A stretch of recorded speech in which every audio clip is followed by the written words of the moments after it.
रामजी चित्रकूटમાં નિવાસ કરવા લાગ્યા। ભગવાને ભીલોની સાથે કૌટુંબિક સંબંધ બાંધ્યો। વેદ જેને નેતિ કહે, મુનિઓના મનને જે ઈશ્વર અગમ, એ પ્રભુ આજ ભીલોની સાથે એવી રીતે એની વાતો સાંભળે છે જેમ पिता पुत्रनी भाषा सांभळे। गोस्वामी जी लिखते हैं, वेद वचन मुनि मन अगम, ते प्रभु करुणा ऐन, वचन किरातन के सुनत, जिमि पितु बालक बैन।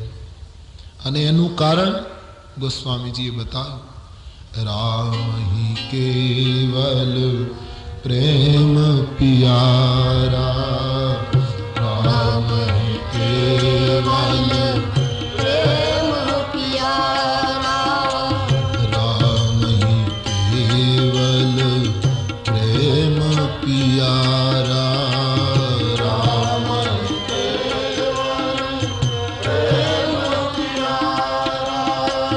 जान ले जो जान निहारा, जान ले जो जान निहारा, राम ही केवल प्रेम प्यारा, राम ही केवल प्रेम प्यारा, राम ही केवल प्रेम प्यारा, राम केवल प्रेम प्यारा।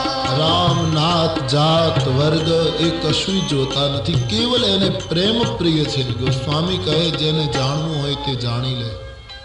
આમ ભીલોની વચ્ચે સ્થિર થયા। सीताजी सतत कोशिश करे कि मारा कोई वर्तनथी प्रभुने दुख न थवुं जोईए, लक्ष्मणजीने चिंता न थवी जोईए।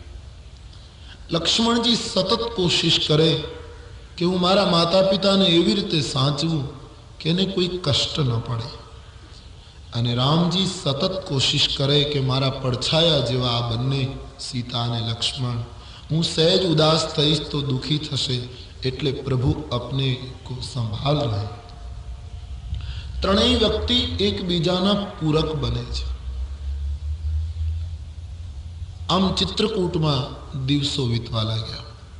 રોજનો નિયમ હતો, સવારમાં સ્નાન સંધ્યા થાય, પછી મહાત્માઓ આવે તો એની સાથે વાર્તાલાપ થાય, બપોરે ફલાહાર થાય, અને પછી સાંજના ભગવાન ભીલોની સાથે ફરવા નીકળે ચિત્રકૂટમાં।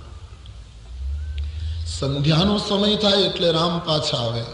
ઋષિઓ પોતાના આશ્રમમાં, ભીલો પોતાની કુટિયામાં, પંખીઓ માળામાં, વન આખું શાંત થઈ જાય। એ વખતે રોજ એક ઘટના બનતી હતી, એમ રામચરિતમાનસમાં લખ્યું છે। સાંજ પડે ને ભગવાન પોતાની કુટિયાને વેદિકા પર બેઠા હોય છે, ચટ્ટાન પર। એની દ્રષ્ટિ ઉત્તર પ્રદેશ, ઉત્તર તરફ હોય છે, અને બસ ઉત્તર દિશા તરફ જોતા જોતા રોજ સંધ્યાએ રામના નેત્રમાં આંસુ આવી જતા હતા।